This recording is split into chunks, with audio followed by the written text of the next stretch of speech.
2024 પ્રથમ પરીક્ષા માટે ધોરણ 9 અસાઇનમેન્ટ વિષય ગણિત વિભાગ બી શરૂ કરીએ. પ્રકરણ 1 એમાં પહેલો પ્રશ્ન 1/3 અને 3/4 વચ્ચેની કોઈ પણ ત્રણ અસમય સંખ્યાઓ શોધો.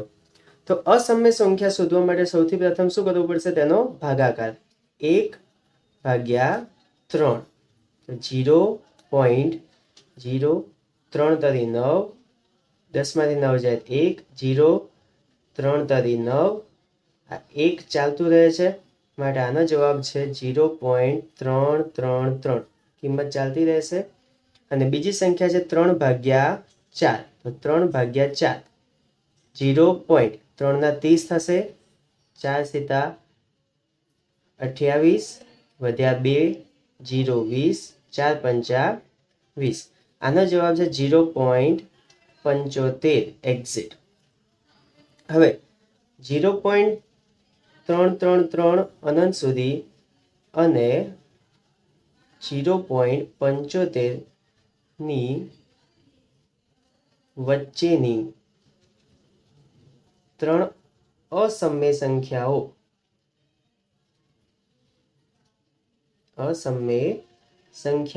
માટે 1/3 નો મતલબ 0.3333 અને 3/4 બરોબર 0.75.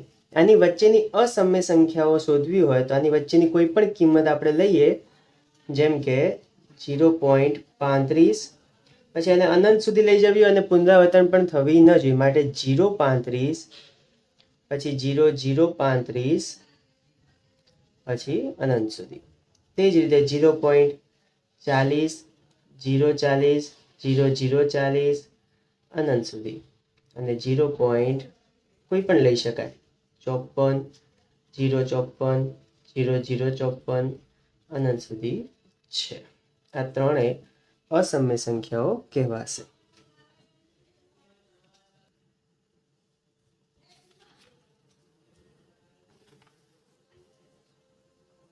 પ્રશ્ન નંબર 2 4.684 84 ઉપર 12 છે ને p/q સ્વરૂપમાં દર્શાવો. આમાં બે કિંમત પર જ 12 છે. તો સૌથી પહેલો સ્ટેપ એવો છે કે આને x સાથે સરખાવીએ. તો ધારો કે શું લખવાનું? ધારો કે x બરોબર 4.684 ઉપર 12 માટે x બરોબર શું થઈ શકે? 4.6 બે ઉપર જ 12 છે માટે એ બે સંખ્યાઓ પુનરાવર્તન થશે. બીજો સ્ટેપ એવો છે બંનેને શું કરવાનું? કેટલી સંખ્યા પુનરાવર્તન થતી હતી? બે સંખ્યા તો બે મીંડાવાળીમાં એટલે કે 100. તો બંને બાજુ બંનેને 100 વડે ગુણતા બંને કિંમત શું કરવાનું? 100 વડે ગુણવાનું. આને સમીકરણ 1 આપવાનું. હવે ગુણાકાર કરીએ તો પહેલા જે x હતા એની જગ્યાએ 100x બરોબર 4.68 48 48 ને 100 વડે ગુણો તો 0.2 કિંમત પાછળ જશે માટે 4 6 8 468 પછી આવશે 0.48 48. આને આપો સમીકરણ 2. હવે પહેલો મુદ્દો, બીજો મુદ્દો. ત્રીજા સ્ટેપમાં એવું છે કે સમીકરણ 2 માંથી સમીકરણ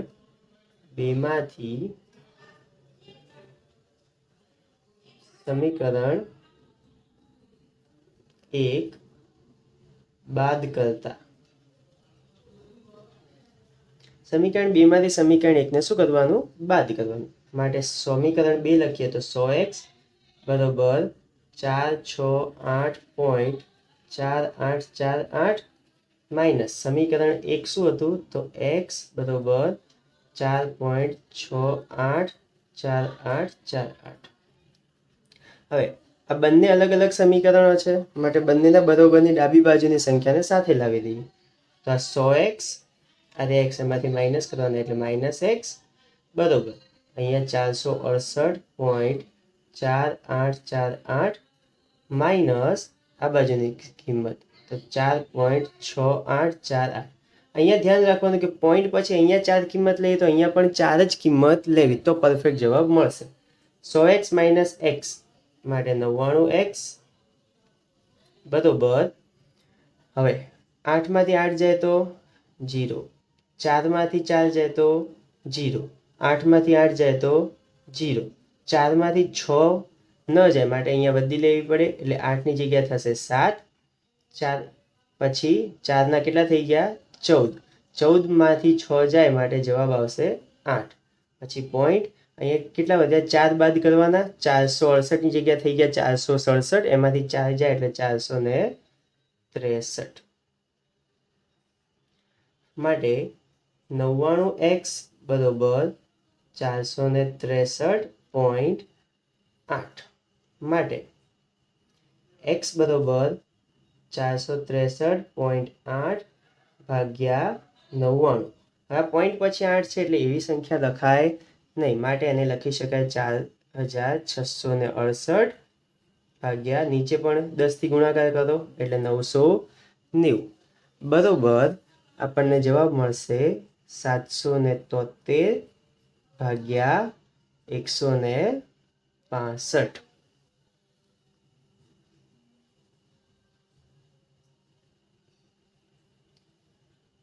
પ્રશ્ન નંબર 3. 5/7 અને 6/7 વચ્ચેની 3 સમમ્ય સંખ્યાઓ શોધો. તો સમમ્ય સંખ્યા એને કહેવાય કે જેમાં છેદ પહેલા તો કેવા હોય સરખા, ત્યારે આપણે અંશની સરખામણી કરી શકીએ. તો આમાં ઓલરેડી આપણને છેદ સરખા આપેલા જ છે તો ડાયરેક્ટ અહીંયા જો હવે અંશમાં વચ્ચે કેટલાની ગેપ છે 5/7 અને 6/7. 5 અને 6 વચ્ચે એક પણ કિંમત છે નહીં તો આપણે 3 સંખ્યા જોઈએ તો બંનેને શું કરવાનું 3 થી 1 વધુ એટલે 4 વડે ગુણીશું. બંનેને 4 વડે ગુણતા હવે 4 વડે ગુણવા છે માટે 5/7 ગુણ્યા 4/4 ઘરના 4 ના લેવા માટે ભાગાકાર પણ કરવો પડે અને 6/7 ગુણ્યા 4/4 માટે 5 ચોક 20/28 અને 6 ચોક 24/28. હવે 20 અને 24 વચ્ચેની કિંમતો કઈ કઈ તો એ આપણે લખીશું. પહેલા પ્રશ્નમાં શું લખવાનું 5/7 અને 6/7 વચ્ચેની 3 સમમ્ય સંખ્યાઓ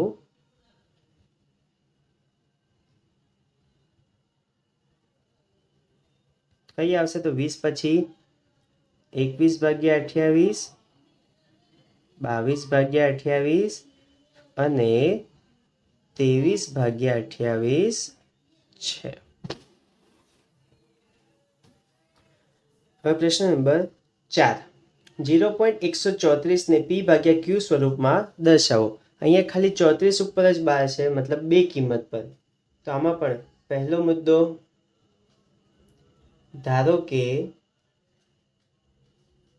x બરોબર 0.134, 34 ઉપર જ બાર છે માટે x બરોબર 0.134 પછી 34 શું થશે પુનરાવર્તન.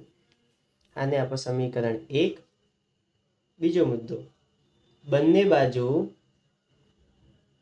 બે કિંમતો પુનરાવર્તન થાય છે માટે 100 વડે ગુણવાના, 100 વડે ગુણતા 100 વડે ગુણીએ તો ડાબી બાજુ x ગુણ્યા 100 માટે 100x બરોબર. અહીંયા પોઈન્ટ 2 વાર કિંમત ખસશે તો 13.43 આવશે.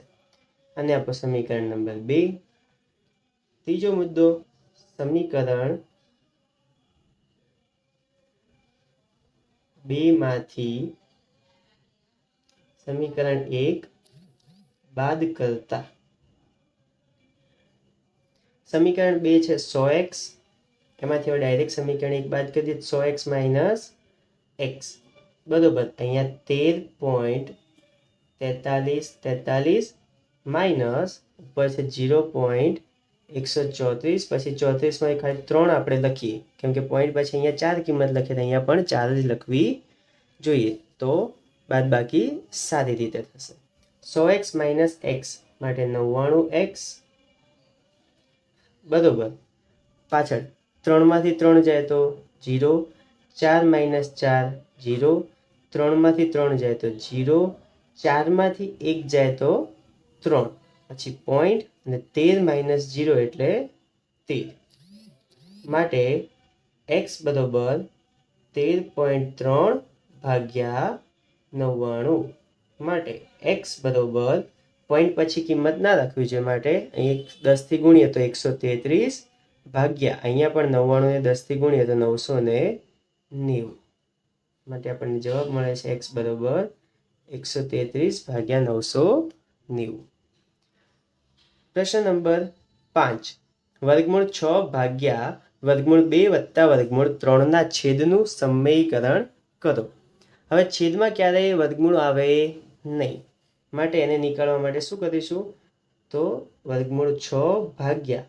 વર્ગમૂળ 2 વત્તા વર્ગમૂળ 3 એની કિંમત લખીને ગુણાકાર કરવાનો કઈ કિંમતથી જે નીચે છેદમાં છે એની એ જ ખાલી ચિહ્ન શું કરવાનું અહીંયા પ્લસ છે તો હવે શું આવશે અહીંયા માઇનસ વર્ગમૂળ 3 ભાગાકારમાં પણ એની જ કિંમત વર્ગમૂળ 2 - વર્ગમૂળ 3 હવે ગુણાકાર કરીએ તો અહીંયા ઉપર વર્ગમૂળ 6 કૌંસમાં એનો ગુણાકાર લખી દેવાનો વર્ગમૂળ 2 - વર્ગમૂળ 3 ભાગ્યા નીચે જો a + b ગુણ્યા a - b નું નિત્યસમ બને છે અને નિત્યસમ થાય વર્ગમૂળ 2 a નો square plus minus minus b નો સ્ક્વેર એટલે વર્ગમૂળ 3 નો વર્ગ માટે વર્ગમૂળ 6 કૌંસમાં વર્ગમૂળ 2 - વર્ગમૂળ 3 ભાગ્યા વર્ગમૂળ 2 નો વર્ગ વર્ગમૂળ ઉડી ગયા માટે 2 માઇનસ અહીંયા પણ વર્ગમૂળ ઉડી ગયા માટે 3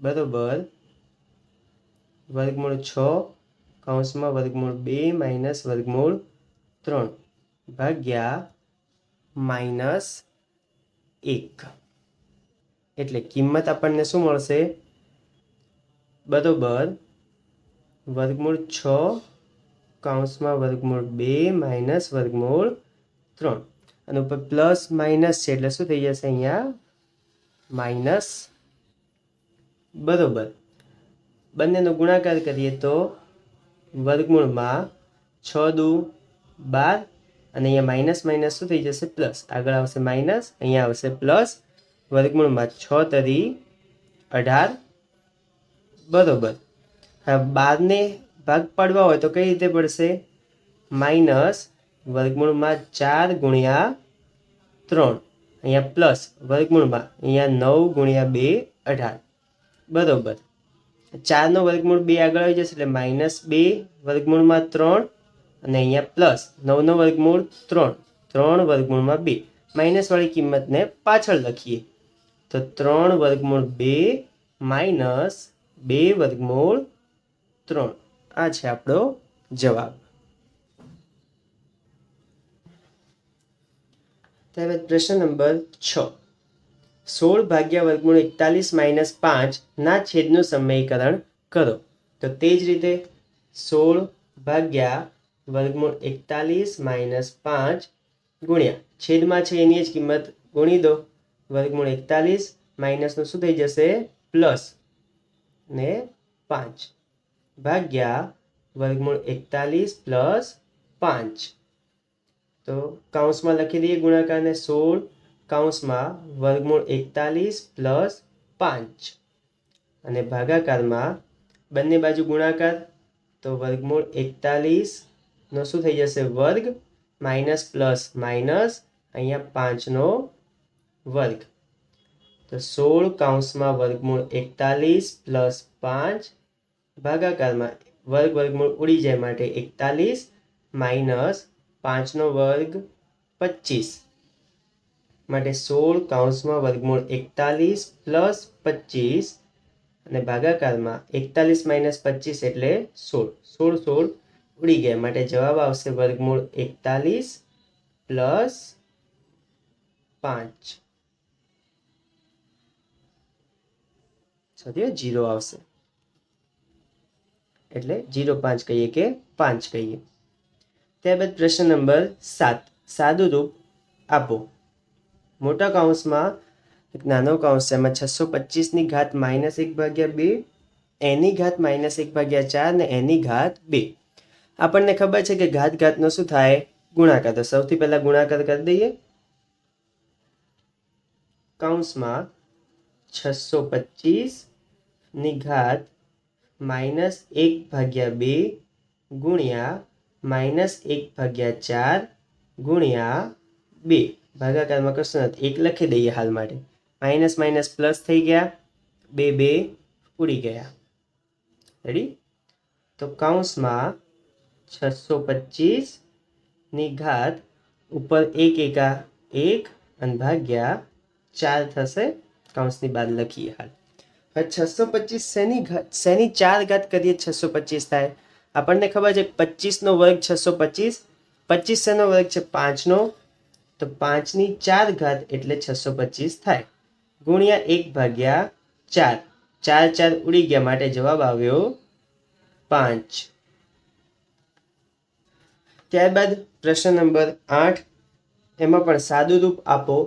1/27 ની ઘાત -2/3. 1/3 નો ઘન કરીએ તો 1 નો ઘન 1 અને 3 નો ઘન 27. તો કૌંસની બહાર લખી દઈએ ઘન ગુણ્યા કેટલા છે -2/3. 3 ઉડી ગયા માટે 1/3 ની ઘાત -2. માઇનસની જગ્યાએ ઘાત પ્લસ કરી તો આને શું કરવું પડે વ્યસ્ત. માટે 3/1 ની ઘાત કેટલી છે 2. માઇનસની જગ્યાએ પ્લસ. 3 નો વર્ગ 9. 1 નો વર્ગ 1 જ થાય એટલે ના લખો તો ચાલે. માટે બરોબર જવાબ કેટલો મળ્યો 9.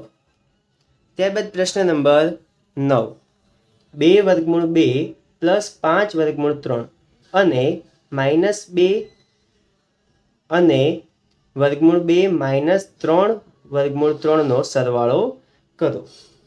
તો 2/2 પ્લસ 5/3 સરવાળો છે માટે પ્લસ અને હાલ કૌંસમાં લખીએ અને કૌંસમાં √2 -3/3. હવે કૌંસ ખોલી દઈએ તો 2/2 પ્લસ 5/3.